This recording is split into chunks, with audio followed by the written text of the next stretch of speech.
If you have said to yourself, I should write that, or if someone has said to you, you should write that, then I'm talking to you because you need to write. And that's why you're tuned in to yWrite.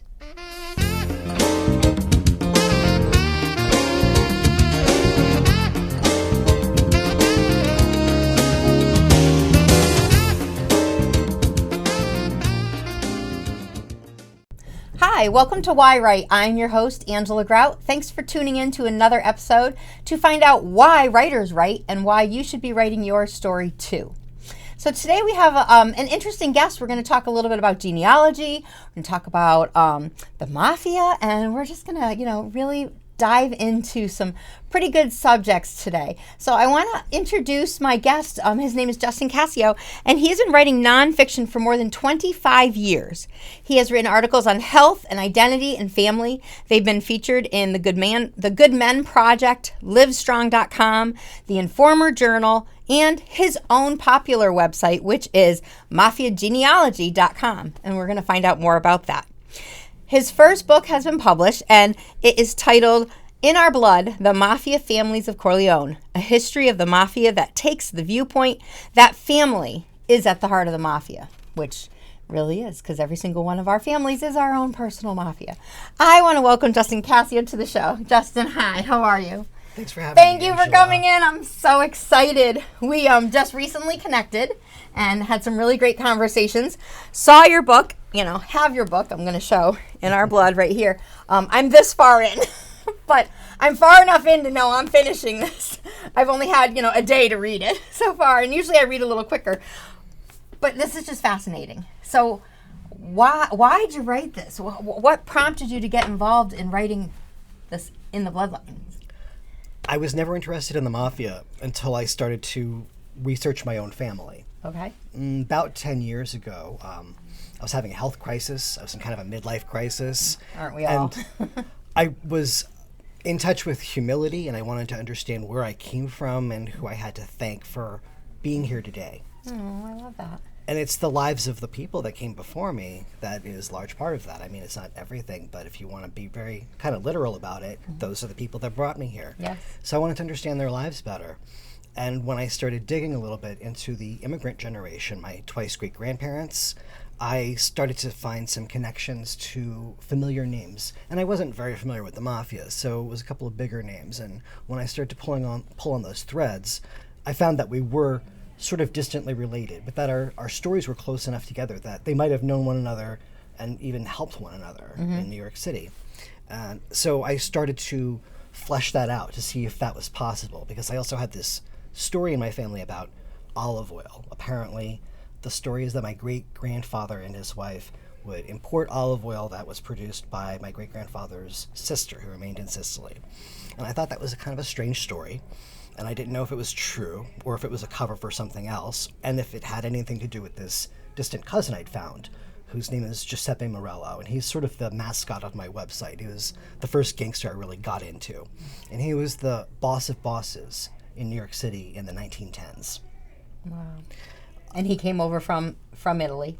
Yeah, and he's from the same town, Corleone, which is a real place. A lot of people think it was made up for The Godfather, but I think Puzo used that name, Corleone, because that city really is full of gangsters. It's got a very strong mafia presence, and not only that, but the mafiosi from that town have spread.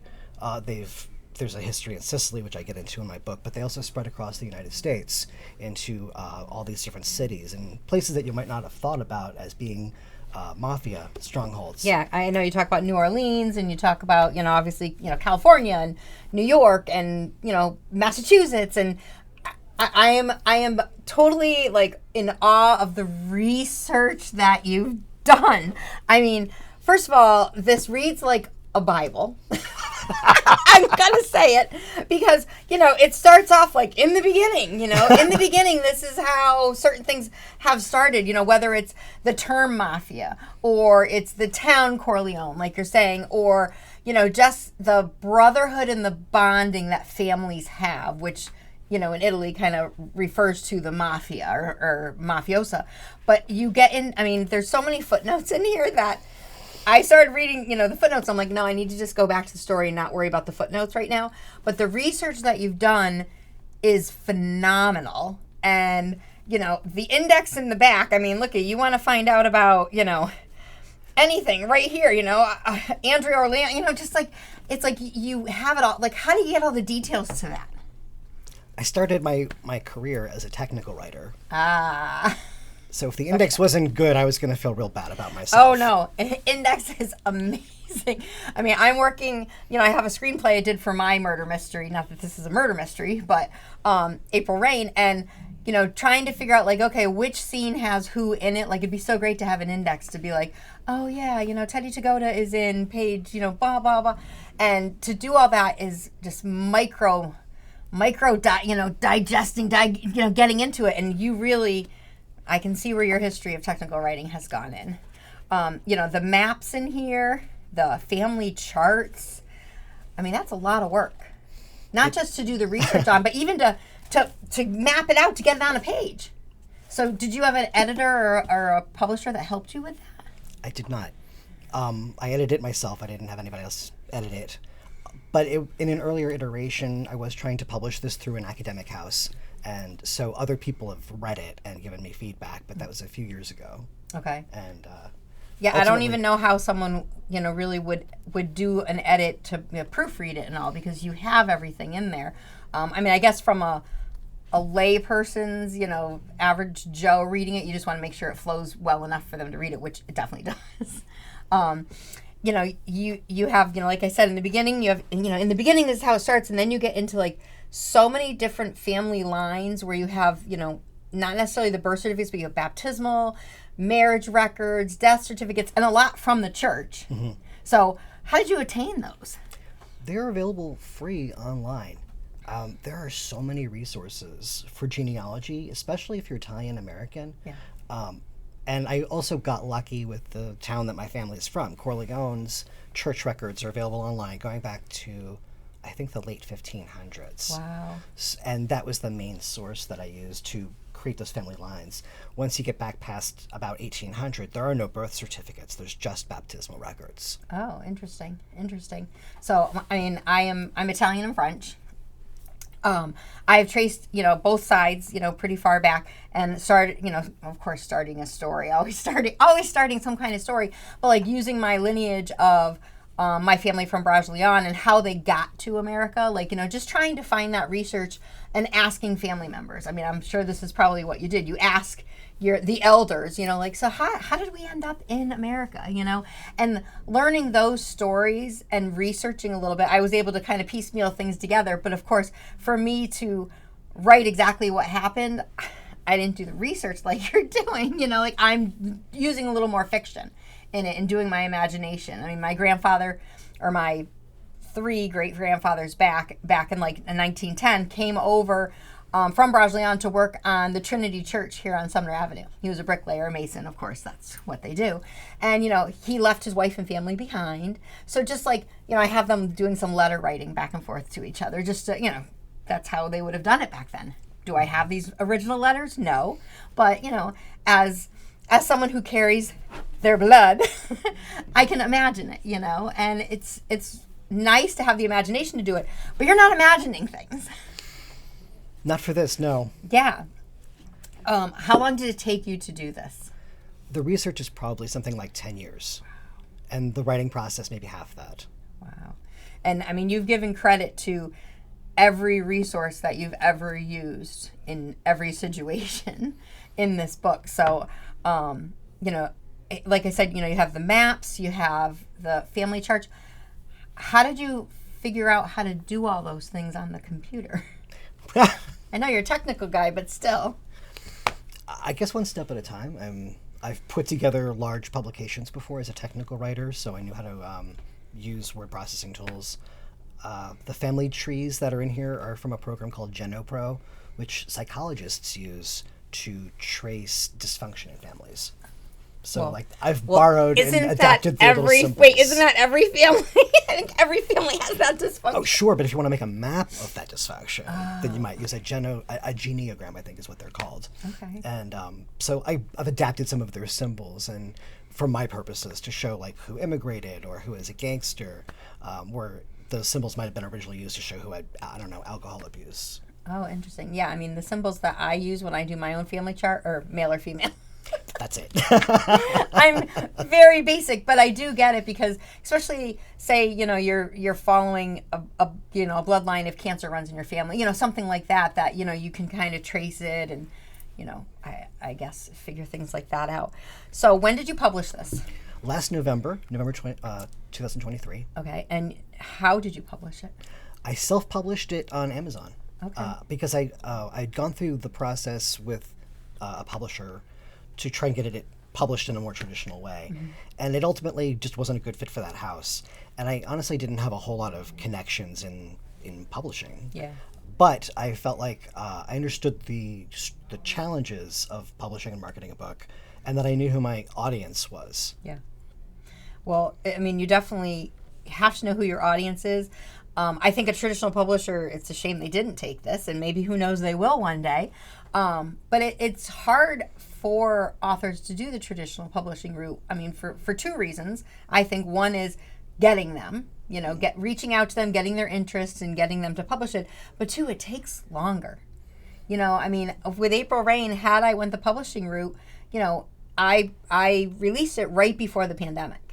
So, of course, I had a little book tour set up for 2020. Didn't happen, except online. I did a few things.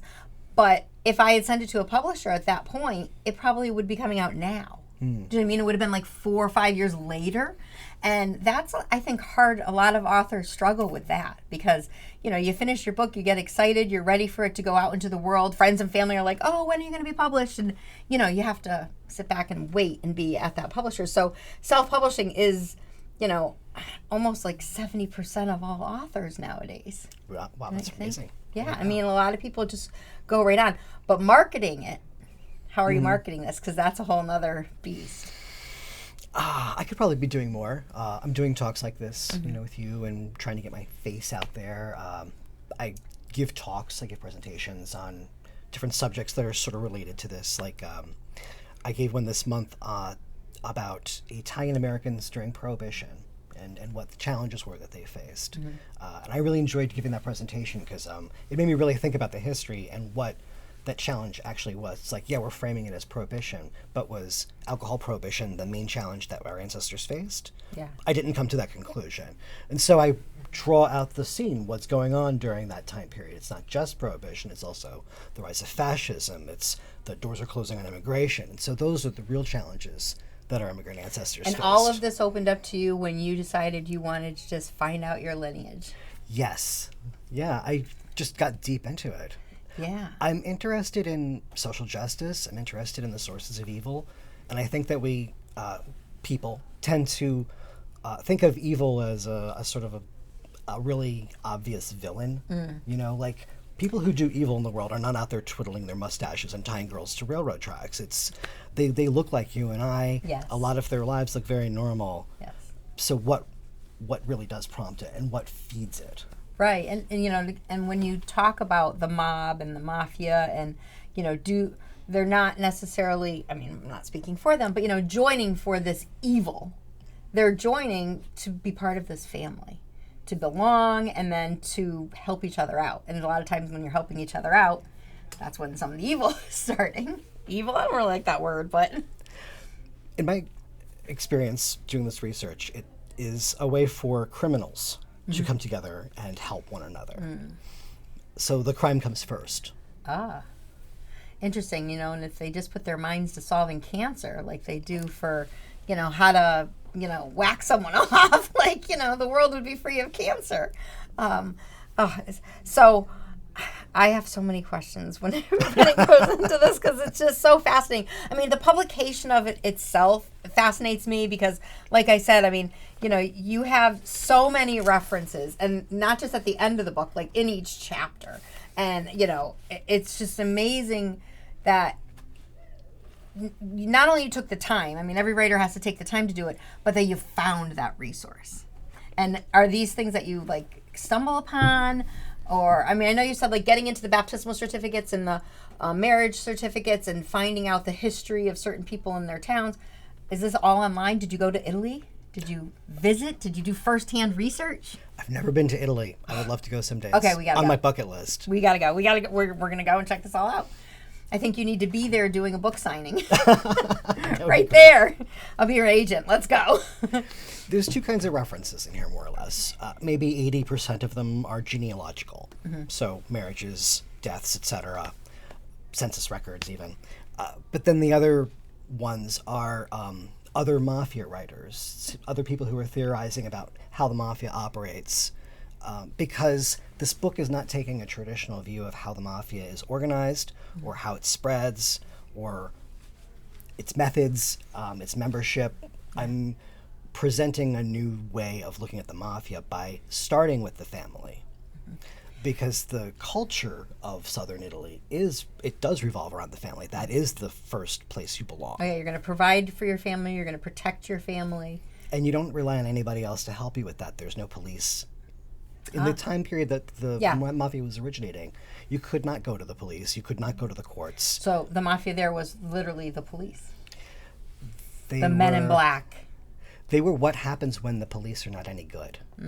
So I would not want you to confuse the mafia with the police. If you have a corrupt society where the state is weak and they can't hold their own laws up, then you have criminals who are able to organize and create basically kind of a shadow government. That's actually the closer comparison. Okay. Yeah, I can understand that. If the mafia got big enough and strong enough that other countries had to negotiate with them directly, it would be indistinguishable from the state. Interesting. So all of this is really talking to other people who are, I love your word, theorizing. Were you able to sit down with, actual people who are in this situation, in the mob, and get firsthand accounts from them and things like that? Some of the sources that I use are memoirs, but they are rare. That you're finding books, memoir books, yes. I've talked to very few people who have actually been involved in the life, but I've talked to a few. And most of that doesn't actually make it into the book. People who are in the organization will have their own ideas about its origins and what it's for. And that's a perspective to take into consideration, but I don't consider them the experts on how the mafia is organized or where it originated. Yeah, I mean, when I was in college, I had friends whose families were connected, and I couldn't really see how it all worked, but I definitely got to watch some of it work. I mean, not that I know anything illegal activities that happen. Let me just clear that up right now. But you hear about it and you find out about this, and it's interesting to know that world, it's a real world. I mean, it really is. And in Springfield, I mean, it was here for a long time. Obviously we had, Al Bruno, who was the head of the, mafia organization, at least in this area. I mean, he was gunned down, right in front of his own club. It's fascinating for me, who's living in a time where I've, witnessed some of this and I know some of these people, to know the real, stories, because a lot of times when we're reading it, we're reading or watching a movie that seems fictitious. I mean, it's not, but of course everybody wants to tell their story, and even some of the memoirs you've read of people who are in the mafia, their lives and the experiences that they have almost sound fictitious, because how do they live through that, to get their story written? And the way you've written this is just like showing how it began, but also how people join and how they maintain their memberships and all of that. And it's such a history book. I mean, because it's not a story. It is a story. It's just such a history book that I feel like, this could be a college course. That is sort of a dream of mine. I would love to teach a course revolving around this book. I think that would be really exciting. Oh, that would be really exciting. And, I think a lot of people would sign up for that, because it is fascinating. And, I mean, fans of the movie The Godfather, I mean, they will watch it over and over and over again. And, I mean, and like all movies, if you love it, you'll watch it again, because you find new things, You find new things each time. And, the movie The Godfather definitely does, share that love of family and the protection of family. But there's also the thing about secrets, in the mafia with their secrets. And, writing April Rain, I mean, that was my big thing is friends keep secrets. And when do you keep a secret when it's going to help solve a murder? And in the mafia situation, I mean, if someone's hit, put a hit out on someone, that's a secret, How do you keep that secret? How do they keep that secret? One answer I've heard, I can't remember who said this, was 3 men can keep a secret if 2 are dead. I like that, yeah. 3 men can't, 2 die. So, yeah, the third one will definitely say, okay, my life is worth keeping this secret. And it is amazing that people, I guess we're all going to go to our grave with a secret that we don't share. I don't know. Maybe. I don't know. I feel like I'm an open book, but I have to think about that one. Maybe that's a writing exercise for a day. What do I not share? So let me ask you another thing. So when did you started out in technical writing, and are you working? What do you do for a living? That's it. This is it now. You're retired. You're a full-time author. Yeah. Are you working on another book? Not at the moment. Okay. Because you have a lot with this, a lot of different talks that you can give and stuff. I know you brought another book here called The Mob in Youngstown, which you did not write. But can you tell me a little bit about this? Because, I'm fascinated with, the author and things like that. Oh, sure. Informer is a serious journal about the history of crime and law enforcement. And it's changed formats a little bit over the years, but generally it's been coming out once a year, and each of them has a theme. The editor is Thomas Hunt, and he's a terrific mafia writer, and if you think that I am detailed with my footnotes, I think his account of the early mafia in New Orleans is the best. Really? Yeah, and I really respect his work. I respect this journal a lot, and so I've been able to. So you use this a lot for your research. I do use it in my research, and I've also been published in many of his issues, and this is one of them. So, like, this one's about Youngstown, so like Steel Belt, Ohio, and my article is about how the mafia was involved in the beginnings of commercial food transport and sales and production. Yeah, and I started reading a little bit. I'm almost in that area. I am in that area, just talking about how they, got a hold of all these trucks and, were able to get their food for their family and so much. But you have when the mafia fed America, and, this is just one of many either books, magazines, journals that you have been published in. Yeah. Like I said earlier, you had livestrong.com and the Good Men Project. So you're writing pieces that are getting into other anthologies or other research books and things like that. When did you start the mafiagenealogy.com? Because that's your own thing. And, you have a lot of this in there, but you have a lot of, pieces in there. So when did you start that? And tell me how people use that site and who's using it. Because I can imagine the government might be using this. They might. Other mafia writers do use my website. I can't remember how long I've had it up now. It's been 10 years or more. And it started about my personal story, my family's story, the olive oil, and trying to get to the root of that. And did they really have the olive oil farm? I'm going to call it a farm. That's a good question. I did what I could to try and understand olive oil production, but that's it's a very distant topic for me. Well, I've been to Italy, so I have been to the olive groves, and I personally, I don't like to eat olives, but I like to cook with olive oil and use it on my salad and stuff. So it was neat going and, just, picking olives off of a tree and then watching the process of how they press them and things like that. And seeing that it's, almost every profession especially in Italy, is a hands-on profession. Like, you're using your body power. You're, pressing grapes for the wine or making, whatever it is, laying bricks. The Italians are very hard workers.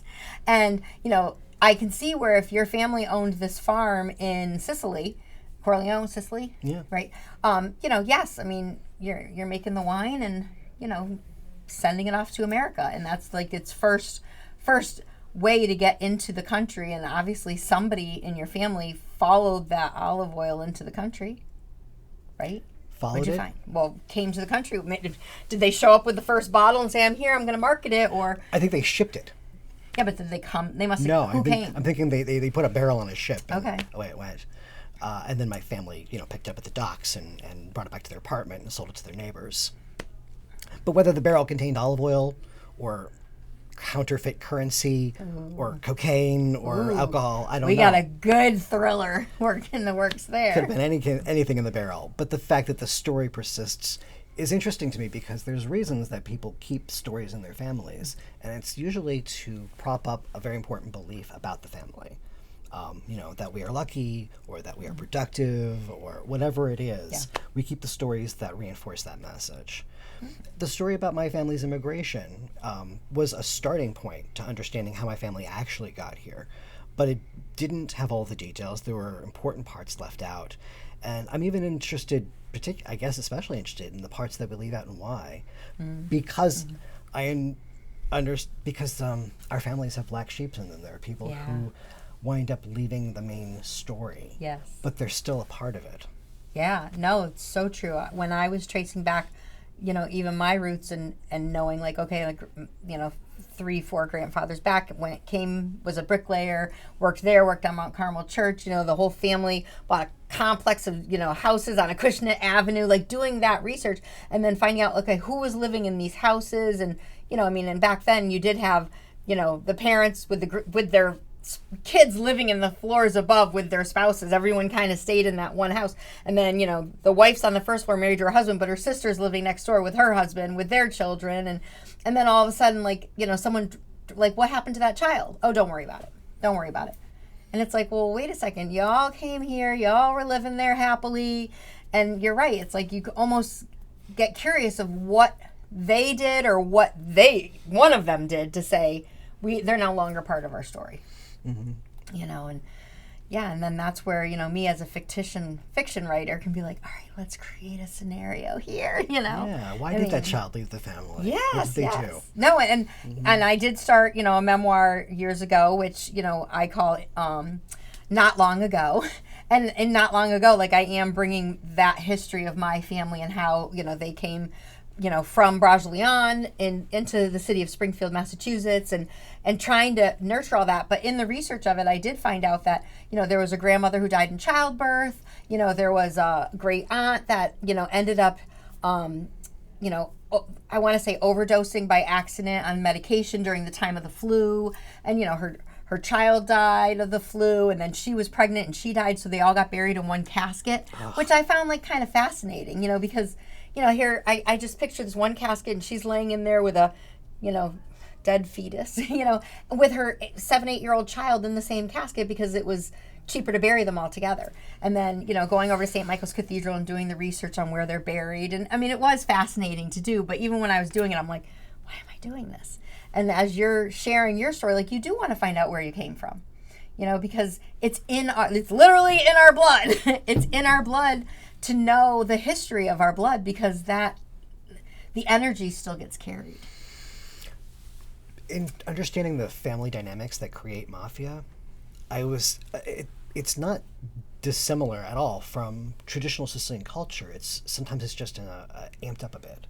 And it's still in my family too, where there are still ways in which my family is traditional Sicilian American, authoritarian, for instance, or the way that we celebrate Christmas Eve. And, some of them are more important than others, I guess, and when you're talking about what forms mafia. But yeah, the values, they don't leave that quickly. There's still vestiges of that rugged independence to the point of pathology that is still in my family. Yeah, my family were Catholic, and I teach in the Catholic Church, and I'll say to the kids who are making their confirmation, don't just do it because your family did it. But at the same time, that's a lot. We want to stay connected with that tie. So, we are practicing in the same faith, or we're making the same meal on Christmas Eve, or we're following sort of the same meatball recipe, because we want to keep that alive, So, yeah, it's... All right, well, I'm excited to keep going in this because it's just amazing. Can you tell the audience where they can get their copy? And I know you have hard copy, which is awesome, and soft copy of In Our Blood. Where can they find this? Thank you. It's also available in ebook format if you prefer that, and they're all available on Amazon. All right. Well, so of course, Amazon ebook, get your copy because it's really good. Maybe one day you can take this class at a local college and find out about it. So I want to thank you so much for coming on. I could talk to you for hours. I didn't even ask you what your favorite part of writing it was, but obviously finding out about your family is definitely one of those. So thank you for coming on the show today.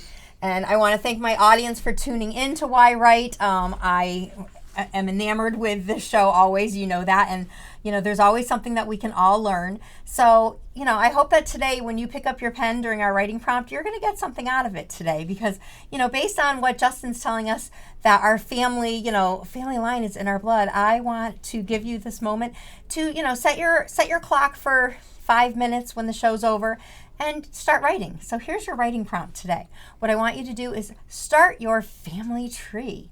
Like, just start. Put your parents, go to your grandparents, brothers, sisters. Just start mapping it out as far as you can.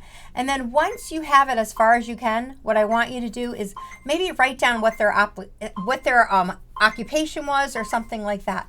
All right, and we will see you next time on yWrite. Have a great day.